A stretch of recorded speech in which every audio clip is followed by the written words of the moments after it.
Hi, I'm John. I'm an engineer by trade and also an expert in fitness machines. And I've got a cross trainer here because I want to explain to you, try and get over why it's important to keep these kind of machines in the right environment. In other words, why it's not a good idea to keep them perhaps in an unheated garage or a shed or a conservatory or outbuilding or someplace like that. LCD displays can become a little bit slow to respond, they become laggy, and that can easily be interpreted as a problem with the console, when in actual fact usually you get those problems when the temperature is cold, because the liquid crystal in the display can't react quickly enough until it's above a certain temperature. So you can start to see how that could affect the performance of the console. Also, in a cold environment, the metalwork of the machine will be at ambient temperature, and if that temperature happens to be let's say 0 degrees or -5 degrees, and you go into the garage or your shed and start working out, or even worse still, you pop a heater on and suddenly heat the room, then all of the moisture and humidity which is in the air is going to start to condensate out on the cold metalwork of your machine. It's rather like having a cold pint of beer and you can see the condensation form around the glass. Well, it's just the same on the machine. Imagine what's going to happen to the electronics. You'll have the same kind of effect going on to the electronics. You've got electronics here and electronics in the back, and you've got electronic switches.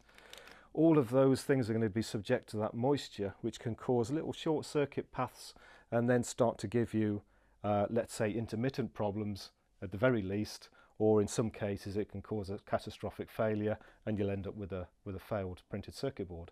And things like that are not particularly cheap to replace. So you need to watch out for that.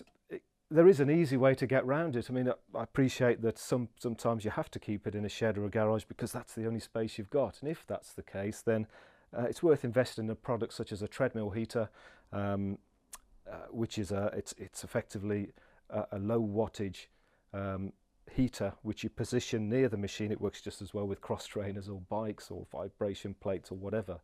But that it's like a frostat, it's like a frost guard, if you like. It will keep just the machine at a temperature which is just high enough to stop the condensation forming on the frame and on the electronics. So that would be one way to solve the problem. Unfortunately, things like putting a blanket over the machine is not really going to make any difference other than keeping the dust off. So that's one thing you can do.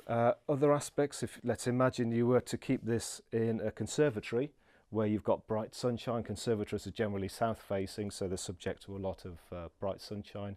You can find that direct sunshine on the machines can start to affect the adhesive on the membrane keypads, so you might start to get the membranes peel off and the buttons may start to fail, and you could also get fading on the plastic and these buttons here. So again, think of the direct sunlight and where you're positioned in the machine, and also from your own point of view as well. You know, it's think of the environment that you'd like to work out in and how can you control that. So it's as much about you as it is about the machine, but from an engineer's point of view, hopefully those various aspects there will give you some insight as to how the design engineer will go about designing and building this product, and hopefully if you can compensate for those assumptions in the environment that you've got, you'll be able to get the best life out of the machine and not suffer from some of these problems.